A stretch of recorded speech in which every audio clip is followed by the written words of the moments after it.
It's a landscape dominated by mountains that drift in and out of the clouds, their slopes carpeted with meadows and wild flowers. In the foothills and valleys are villages, vineyards and farms. South Tyrol has always been known for its scenery, but it was an unexpected discovery that really put it on the map.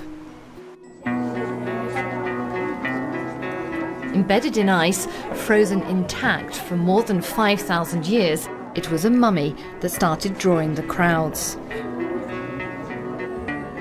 At first it's all a bit grotesque. You're looking at this distorted figure, this mangled mass of bones. But then you see a real person, someone who actually lived 5,000 years ago.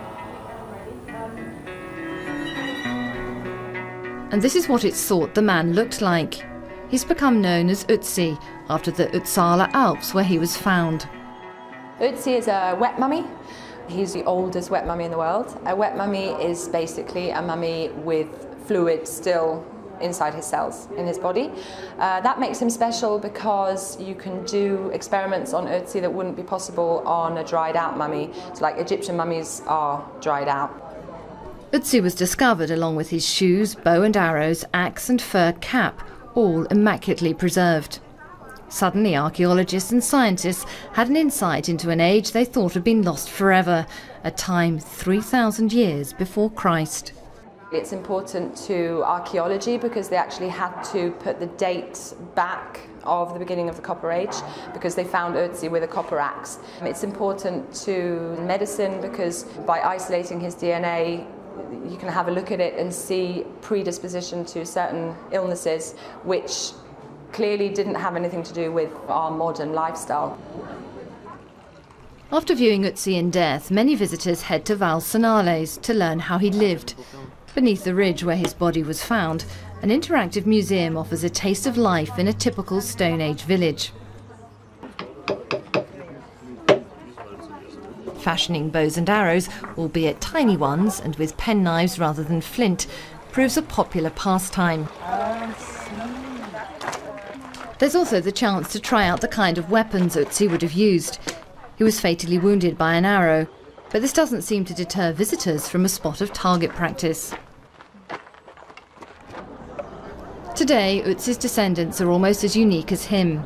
Their region, once part of Austria and used to broker deals during both World Wars, has given them a special status, semi-autonomy, a rich cultural heritage, and 3 official languages: German, Italian and Ladin, which was introduced by the Romans.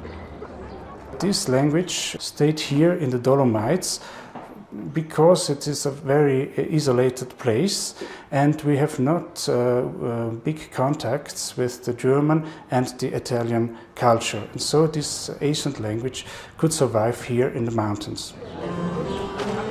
Travel around South Tyrol and you'll find a mixture of people, languages, architecture, customs, even food. This is a typical dish from South Tyrol.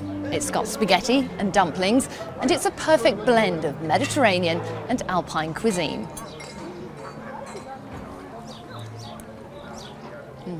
Tastes good too. And all this is set against the background of the Dolomites, where Italy's most famous mountaineer has opened his 5th mountain museum to share his love of the peaks with visitors. Many tourists are coming from all over the world to have a week, 2 weeks in the mountains. And now they can also understand the things behind what is the mountain outside. There is history behind, there is a lot of emotions behind, there is philosophy behind. And Messner brings us full circle. His museum is in the valley where Ötzi once lived. While the discovery of a mummy is attracting first-time visitors to South Tyrol, the mountains are bringing them back.